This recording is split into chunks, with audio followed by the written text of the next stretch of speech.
So first of all, just check there's no children and pets around. Ultimately, you are working with coolant, which is a poisonous substance.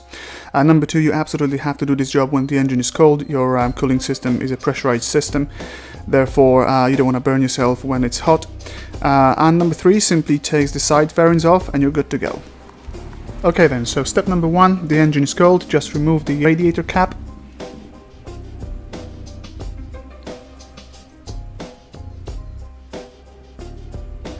Step number two will obviously be draining the system. In this case, the system has been drained already. What I'm showing you here at the moment is just a demonstration of how to do it. So you choose the lowest point in the system, which would be the hose I'm currently holding. It's a good idea to squeeze the hoses to get rid of the remains of the fluid.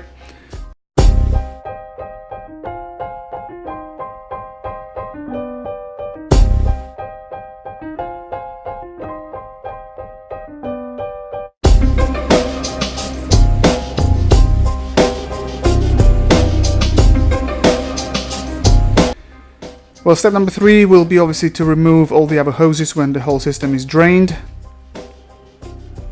Just in case, it's a good idea to have some sort of bucket or basin underneath it, because obviously you'll still have some little residues of your coolant in the hoses.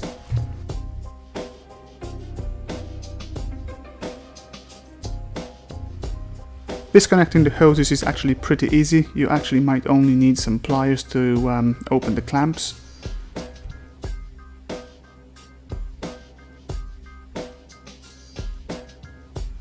Pliers and pincers will definitely come in handy.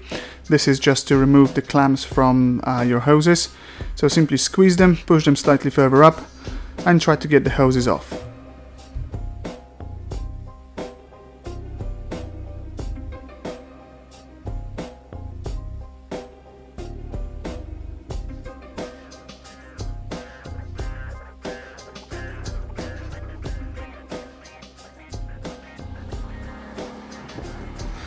Once all clamps are loose, you're going to have to remove the supporting bracket. For that job, you're going to need a ratchet or even a normal spanner.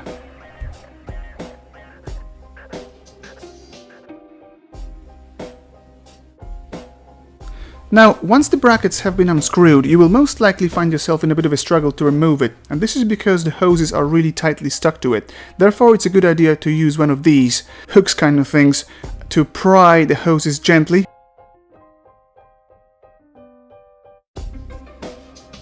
And then they will come off nice and easy.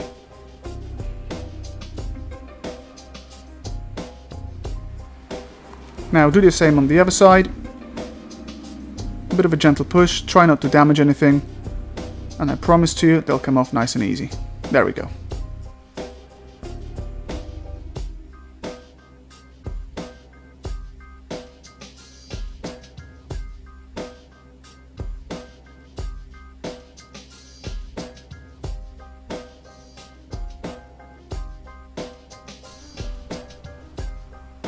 Now here's what makes this job difficult. This hose here is very easy to be disconnected from the metal bracket. But the problem is, to get it off there, where I'm pointing with my spanner now, you really have no access to get to that screw here. Therefore, to get the access to this screw, you would have to remove the housing for the sprocket, and also you'd have to remove the gear lever and even the foot peg. So all that here has to come off. And in order to do that, you would have to get this off as well. And so this is what I'm gonna do now.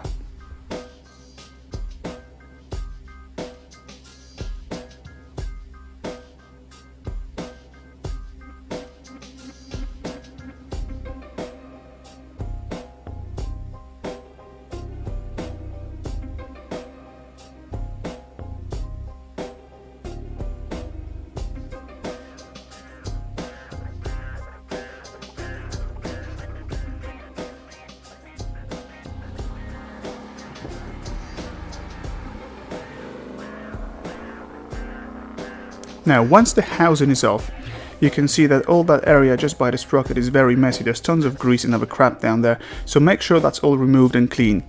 After this is done, we can finally start to put the new hoses on. This is going to be a bit of a fiddly job, which is a pain in the ass, but eventually you'll be fine. Just take your time and try not to damage the hose. Important tip that I was given by an experienced friend: when you're putting the hose on, make sure it sits very firm and it goes to the very end of the actual pipe.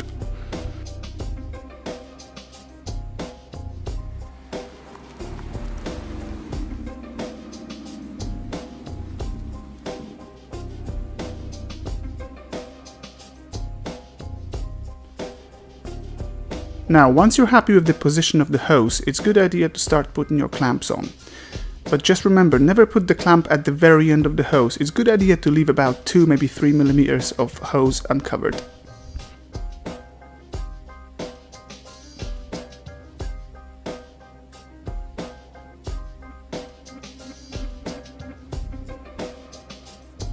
When your clamp is positioned in the right place, just don't forget to make it all nice and tight.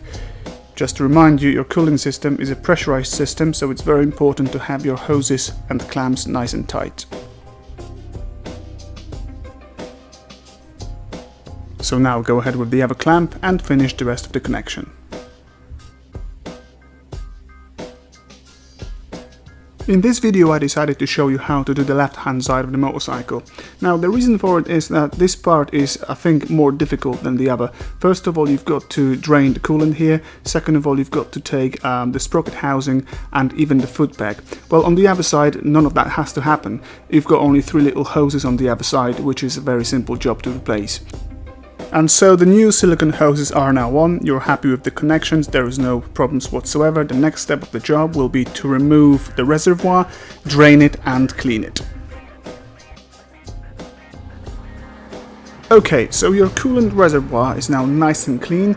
All you've got to do is simply disconnect the hoses, put it back on into the right position, screw it in, and that's going to be job done with that part.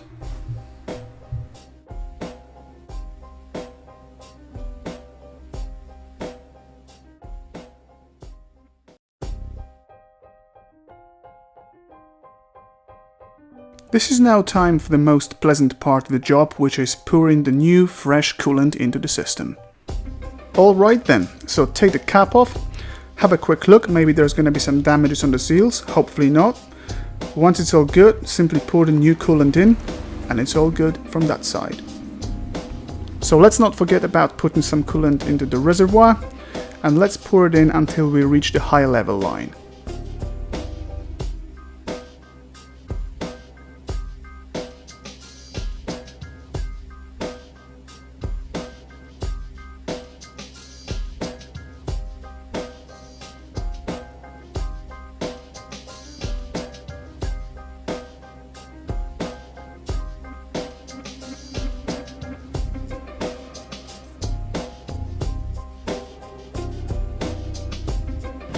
Alright then, so this is now the final stage of the job, the checkups.